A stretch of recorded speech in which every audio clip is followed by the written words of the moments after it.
नमस्कार प्यारे साथियों, कैसे हैं आप सभी? आशा करता हूँ आप सभी बहुत अच्छे होंगे, स्वस्थ होंगे। साथियों, आज हम लोग Bihar board class 12th biology यानी कि जीव विज्ञान के कुछ चुनिंदे सब्जेक्टिव प्रश्नों की चर्चा करने वाले हैं, जो कि पिछले वर्ष के प्रश्न पत्रों में पूछे गए हैं तथा आपकी इस बोर्ड परीक्षा के लिए काफी महत्वपूर्ण प्रश्न हैं। साथियों, जैसा कि आप सभी बहुत ही अच्छी तरीके से जानते हैं कि बिहार बोर्ड की परीक्षा में काफ़ी जो प्रश्न होते हैं रिवाइज आते हैं, यानी कि पीछे जितने भी प्रश्न पूछे गए होते हैं फिर से प्रश्न एक बार पूछ लिए जाते हैं। तो कुछ वैसे ही प्रश्नों को हम आपके समक्ष लेकर के आए हैं और हम आपका पहला प्रश्न है कि परजीवी जंतुओं के हानिकारक प्रभावों का वर्णन करें। परजीवी जंतुओं के हानिकारक प्रभावों का वर्णन करें। तो लिखेंगे कि मनुष्य जीवों पर विभिन्न प्रकार का परीक्षण करता है। ठीक है, इस क्रम में जीवों जैसे चूहे, बंदर आदि की बड़ी संख्या में मृत्यु हो जाती है। चूंकि इस तरह के प्रयोगों के लिए कोई नियम नहीं बने हैं, इस कारण से जानवरों को मानवीय यातनाएं झेलनी पड़ती है। इसका परिणाम लाभ के बजाय हानिकारक भी हो सकता है। देखिए साथियों, जितने भी परजीवी जंतु होते हैं, जैसे कि आपने पढ़ा होगा कि कुछ जीन में चेंज करके जीवों में परिवर्तन ला दिया जाता है। ठीक है, और जितने भी जो जंतु होते हैं, मान लीजिए किसी वैक्सीन का, किसी दवाई का नया नया उसका इवेंट हो, मतलब नया नया उसका खोज हो रहा है, और जब वो मार्केट में उसको लाना है तो उसको विभिन्न प्रकार के परीक्षण से गुजारना पड़ता है। तो उसी प्रकार के परीक्षण के लिए काफी जीवों को उसको खिलाया जाता है। जैसे चूहे को खिलाया जाएगा, बंदर को खिलाया जाएगा। अगर चूहे और बंदर को कुछ नहीं हुआ, उसके बाद इंसानों को खिलाया जाएगा।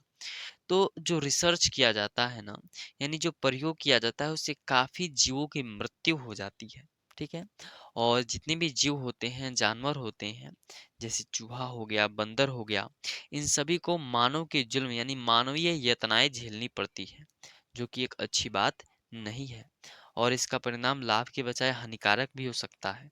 ठीक है, तो परजीवी जंतुओं के हानिकारक प्रभाव यही है। ठीक है, इसको लिखिएगा, आपको अच्छे से अच्छे अंक मिलेंगे। ठीक है, अगला प्रश्न। और अगला प्रश्न है, सहलगनता किसे कहते हैं? साथियों, यह भी प्रश्न आपकी बिहार बोर्ड की परीक्षा में पूछा जा चुका है कि सहलगनता किसे कहते हैं। तो लिखेंगे कि जब दो या दो से अधिक जीन एक ही गुणसूत्र पर बहुत पास में स्थित होते हैं और यह जीन एक पीढ़ी से दूसरी पीढ़ी में साथ साथ चले जाते हैं, इसी प्रक्रिया को सहलगनता कहते हैं। यहाँ पे यह बोला जा रहा है कि जब दो या दो से अधिक जीन जो होते हैं ना, अगर एक ही गुणसूत्र पर बहुत पास पास में स्थित हैं, ठीक है, और यह जीन जो है एक पीढ़ी से, मान लीजिए आप में है और आपके बच्चों में जाएगा, आपके दादाजी में, आपके पिताजी में, आपके पिताजी से आप में जा, यानी एक पीढ़ी से दूसरे पीढ़ी में जो चलता रहता है, इसी प्रक्रिया को हम लोग क्या बोल दिए हैं? सहलगनता बोल देते हैं। अगला प्रश्न। और अगला प्रश्न है कि डीएनए प्रोब क्या है, इसके उपयोगों की चर्चा करें। डीएनए प्रोब किसे कहते हैं और इसके क्या क्या उपयोग हैं, आप लोगों को बताना है, जो कि आपकी बिहार बोर्ड की परीक्षा 2017 में पूछा जा चुका है। ठीक है, तो इसका उत्तर कैसे लिखेंगे? लिखेंगे कि डीएनए प्रोब डीएनए का एक छोटा खंड है, टुकड़ा है, जिसे आनुवांशिक अभियांत्रिकी के द्वारा प्राप्त किया जाता है। डीएनए प्रोब को कैसे प्राप्त किया जाता है? आनुवांशिक अभियांत्रिकी के द्वारा प्राप्त किया जाता है। फिर लिखेंगे बायोटेक्नोलॉजी में इसका प्रयोग रिकॉम्बिनेंट डीएनए या जीन क्लोनिंग में किया जाता है। इसे संवाहक डीएनए के रूप में इस्तेमाल किया जाता है। प्रतिबंधन एंजाइम द्वारा कटे हुए डीएनए खंडों या प्रोब का लाइगेज एंजाइम के द्वारा जोड़ करके रिकॉम्बिनेंट डीएनए को प्राप्त किया जाता है। अहानिकारक रोगजनक संवाहक का उपयोग करके विजातीय डीएनए का प्रवेश कोशिका में करवाया जाता है, जिससे आनुवांशिक रूप से संशोधित जीवों को प्राप्त करने में सहायता मिलती है। ठीक है, चलिए अगला प्रश्न। और आपका अगला प्रश्न है, आपकी बिहार बोर्ड की परीक्षा में बहुत बार पूछा गया है कि प्रभाविता का नियम क्या है। बताइए प्रभावित, यहाँ पे थोड़ा प्रभाविता गलत लिखा गया है, ठीक है। प्रभाविता का नियम क्या है, ठीक है। तो आप सभी अच्छी तरीके से जानते हैं कि मेंडल ने प्रभाविता का नियम दिया था, ठीक है। यहाँ पे उत्तर देखिए कि मेंडल के प्रभाविता तथा अप्रभाविता के निष्कर्ष को सन 1901 ईस्वी में कार्ल कॉरेंस ने दिया था, जब दो अलग अलग लक्षणों वाले जनकों के मध्य संकरण कराया जाता है तो प्रथम पीढ़ी में केवल प्रभावी लक्षण दिखाई देते हैं, अप्रभावी लक्षण नहीं दिखाई देते। इसे ही क्या कहते हैं, प्रभाविता का नियम कहते हैं। यानी कि यानी कि जो प्रथम पीढ़ी का जो लक्षण होता है ना, उसमें तो केवल प्रभावी लक्षण ही अगर दिखाई दे रहे हैं, अप्रभावी लक्षण नहीं दिखाई दे रहे हैं, इसी को क्या कहते हैं, प्रभाविता का नियम। और साथियों यह प्रश्न पूछा गया है कि मेंडल के प्रभाविता तथा अप्रभाविता का निष्कर्ष किसने दिया था, कार्ल कॉरेंस ने दिया था। कब दिया था, 1901 ईस्वी में दिया था, ठीक है। अगला प्रश्न, और यह भी प्रश्न काफी इंपॉर्टेंट क्वेश्चन है आपकी बिहार बोर्ड की परीक्षा के लिए। बोला जा रहा है कि हीमोफीलिया किसे कहते हैं। साथियों यह प्रश्न शायद आपको अपने बिहार बोर्ड की परीक्षा 2025 फरवरी में जब आप लोग एग्जाम देंगे तो देखने को मिलेगा कि हीमोफीलिया किसे कहते हैं। यहाँ से प्रश्न रहते ही रहते हैं, ठीक है। देखिए यह एक लिंग संलग्न अप्रभावी विकार है, सामान्यतः वाहक मादा से नर संतति में स्थानांतरित होता है। इस विकार में रक्त का थक्का जमाने के लिए जरूरी प्रोटीन का अभाव होता है, जिसके कारण मामूली जख्म चोट से भी लंबा समय तक रक्तस्राव होते रहता है, जिसके कारण रोगी की मृत्यु भी हो जाती है और इसे ब्लीडर्स रोग या रॉयल डिजीज भी कहा जाता है। देखिए साथियों, जो हीमोफीलिया रोग होता है ना, वह मादा को अत्यधिक होता है क्योंकि यह एक्स प्रभावी रोग है। हीमोफीलिया जो एक लिंग संलग्न अप्रभावी विकार है, सामान्यतः जो वाहक मादा जो होती है ना, उसे नर संतति में चला जाता है। और इस विकार में होता क्या है कि रक्त का थक्का नहीं जमता है। देखिएगा जब आपके शरीर पे हल्का सा कहीं पे कट जाएगा ना, तो कुछ देर के बाद उस पर ब्लैक परत चढ़ जाती है, यानी काला काला परत हल्का चढ़ जाता होगा, ठीक है। तो अगर कोई व्यक्ति को हीमोफीलिया रोग हो जाएगा ना, तो कहीं कट फट जाएगा, वहाँ पे काला परत नहीं चढ़ेगा, यानी कि उसका खून जो है रुकेगा नहीं। अगर खून हमेशा बहते रह रहा है आपकी मसल से, तो इसका मतलब कि वह व्यक्ति क्या है, हीमोफीलिया से ग्रसित है, ठीक है। इसमें क्या होता है, कुछ जरूरी प्रोटीन जो होते हैं उसका आपके शरीर में कमी हो जाती है, जिसके कारण जो जख्म होता है ना, वह लंबे समय तक उसमें से खून निकलता रहता है। कोई भी जख्म कट फट गया है, उसमें से लंबे समय तक, बहुत दिनों तक खून इसमें से निकलता रहेगा। अगर सोचिए ऐसा होता रहेगा तो उसमें बहुत सारे सूक्ष्मजीव प्रवेश कर जाएंगे, तो उस व्यक्ति की क्या हो सकती है, मृत्यु भी हो सकती है। और इस रोग को ब्लीडर्स रोग भी कहा जाता है।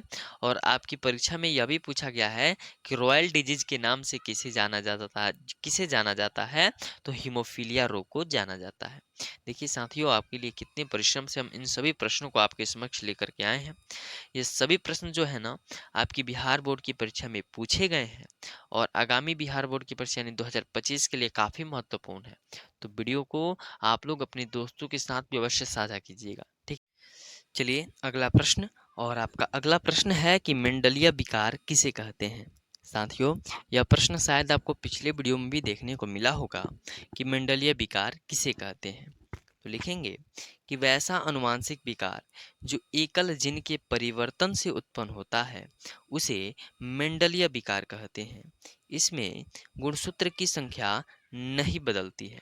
देखिए मेंडलीय विकार किसे कहेंगे, जो एकल जीन के परिवर्तन से उत्पन्न हो उसे क्या कहेंगे, मेंडलीय विकार, जैसे वर्णांधता और हीमोफीलिया। अगला प्रश्न कि आणविक निदान से आप क्या समझते हैं। आणविक निदान से आप क्या समझते हैं।